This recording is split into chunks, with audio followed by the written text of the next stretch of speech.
प्यारे भाइयों व बहनों, आप सबको नरेश त्रिवेदी की तरफ से ओम नमः शिवाय। पिछले वीडियो के अलावा अपन ने वट सावित्री व्रत, कलयुग का समय कितना, यह दिन किया। आज अपन कुंडली के अंदर बनने वाला एक महत्वपूर्ण योग चतुस्सागर के बारे में अध्ययन करेंगे। वीडियो को चालू करने से पहले आपसे नम्र निवेदन कि नरेश ज्ञान चैनल को अगर सब्सक्राइब नहीं किया है तो सब्सक्राइब जरूर करना। इसके लिए आपको अग्रिम बहुत बहुत धन्यवाद। चतुस्सागर योग कब बनता है कुंडली के अंदर, हॉरोस्कोप के अंदर?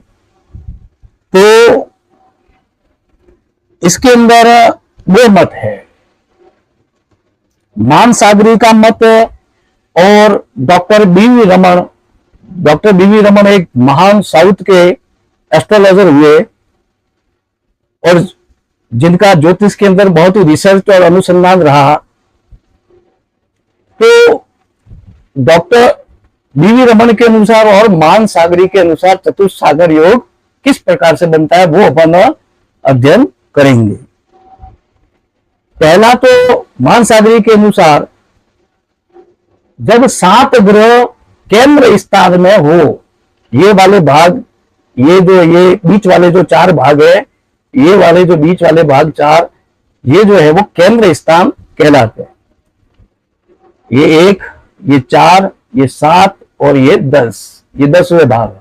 इन स्थानों में 7 ग्रह जो है वो होने चाहिए, यानी लग्न में, चतुर्थ भाव में, सप्तम भाव में और दशम भाव में 7 ग्रह जो है वो होने चाहिए। तो जो है चतुस्सागर योग का सर्जन होता है। या फिर 4 सभी 7 ग्रह जो चर राशि है, चर राशि कौन कौन सी है? मेष राशि है, कर्क राशि है, जो केंद्र में भी आई हुई है अभी, मेष राशि, कर्क राशि, तुला राशि और मकर राशि, कैप्रिकॉर्न। इन चारों राशियों में जिसको चर राशि कहते हैं, मेष, कर्क, तुला और मकर राशि, इन चारों राशियों में जब 7 ग्रह होते हैं तब भी जो है वो चतुस्सागर योग बनता है। डॉक्टर बीवी रमन के अनुसार क्या है?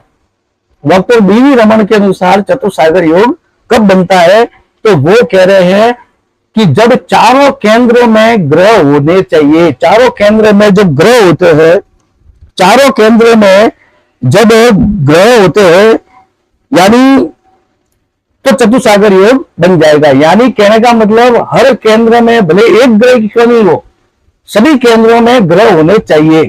एक भी केंद्र जो स्थान है वो खाली नहीं होना चाहिए। जैसे ये यहां पर भी ग्रह होना चाहिए, यहां पर भी, यहां पर भी और यहां पर भी जो है वो चारों केंद्र में ग्रह होने चाहिए। तो जो है वो चतुस्सागर योग जो है वो बनता है।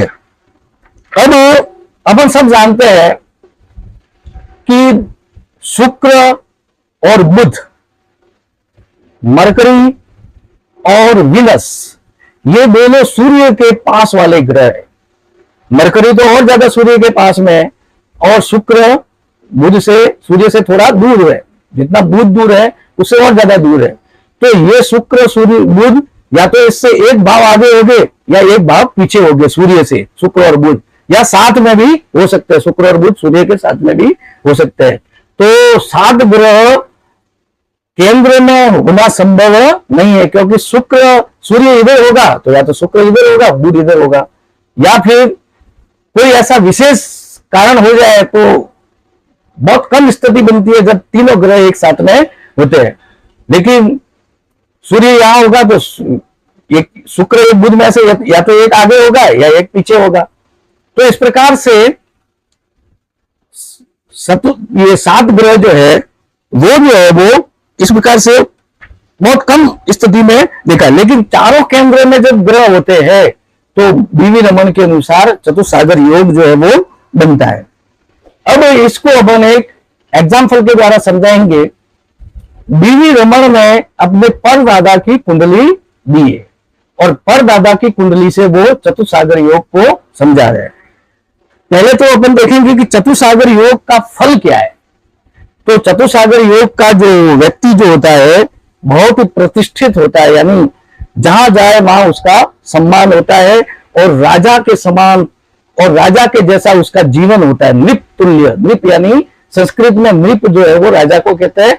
तो राजा के समान उसका जीवन होता है, साथ साथ में बहुत उन्नति करता है। ऐसा व्यक्ति जिसकी कुंडली में चतुसागर योग हो वो बहुत ही उन्नति करता है और यशस्वी होता है, उसका नाम दूर दूर तक फैलता है और अच्छे बाल बच्चों वाला होता है, यानी उसके बाल बच्चे जो होते हैं वो गुणी होते हैं और उसका नाम ऊंचा करने वाले होते हैं। अब बीवी रमन ने अपने परदादा की कुंडली के द्वारा उसको एग्जाम फल के द्वारा, परदादा की कुंडली के एग्जाम फल के द्वारा इस चतुसागर योग को बताया है।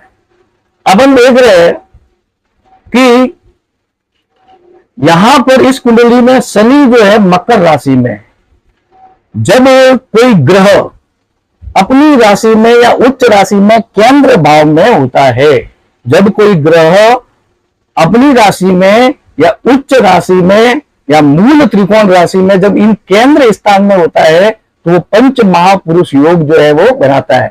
इसमें शनि अपन देखते हैं कि स्व राशि का होकर के चतुर्थ भाव में केंद्र में स्थित है, इसलिए सस नामक जो है पंच महापुरुष योग बना रहा है। साथ में और देख रहे हैं गुरु और चंद्र एक दूसरे को देख रहे हैं, यानी गुरु से चंद्र केंद्र में, चंद्र से गुरु केंद्र में। तो इस प्रकार से इस कुंडली में गज केसरी योग भी बन रहा है। और साथ में अपन कहेंगे कि चारों केंद्र स्थान में ग्रह है, यानी एक भी केंद्र जो है वो खाली नहीं है। तो स्पष्ट है कि इनका जीवन बहुत प्रतिष्ठित रहा, राजा के समान रहा। बुध भी मिथुन राशि का भाग्य स्थान का स्वामी है और मंगल की भी स्थिति अच्छी है, तो बहुत ही प्रतिष्ठित रहे, ये बहुत ही दीर्घायु भी रहे। ऐसी जो जातक है जिसकी कुंडली में चतुसागर योग होता है वो लंबी उम्र जीने वाले भी होते हैं। अब एक और उदाहरण भगवान राम की कुंडली के द्वारा, भगवान श्री राम की हॉरोस्कोप के द्वारा अपन बताते हैं। यहां पर अपन देखते हैं कि इनकी कुंडली में पंच महापुरुष योग में से, मैंने आपको पहले ही बताया था कि जब केंद्र में कोई भी ग्रह अपनी राशि में, स्व राशि में, मूल त्रिकोण राशि में या उच्च राशि में होता है तो वो पंच महापुरुष योग बना रहा है। अब यहां पर इस कुंडली में गुरु उच्च राशि में, तो गुरु हंस योग बना रहा है, एक प्रकार का राजयोग होता है। शनि जो है शशक योग बना रहा है, तो शनि भी राजयोग बना रहा है। मंगल जो है रुचक योग बना रहा है, तो मंगल भी जो है पंच महापुरुष योग में रुचक योग, तो राजयोग है। ये बात अलग है कि उनको लंबे समय तक राज को भोगना नहीं पड़ा, राज से जाना भी पड़ा। अब यहां पर अपन देखते हैं कि गुरु और चंद्र आपस में मिले हुए हैं, तो गज केसरी योग भी जो है वो बनाते हैं। तो इस प्रकार से सभी ग्रह की स्थिति जो है वो बलवान है। अब यहां पर देखते हैं कि चारों केंद्र स्थान में, प्रथम भाव, चतुर्थ भाव, सप्तम भाव और दशम भाव, चारों केंद्र में कोई ना कोई ग्रह है, यानी एक केंद्र भी खाली नहीं है। तो स्पष्ट है कि इस कुंडली के अंदर चतुसागर योग जो है वो बन रहा है। तो अपना वीडियो में समाप्त करने से पहले आप सबसे निवेदन करता हूं कि मेरे इस वीडियो को लाइक, शेयर, कमेंट करें और साथ में नरेश ज्ञान चैनल को सब्सक्राइब करें, जिससे आने वाले वीडियो की जानकारी आपको तुरंत मिल सके। सब्सक्राइब करना ना भूले। धन्यवाद। ओम नमः शिवाय। ओम नमः शिवाय।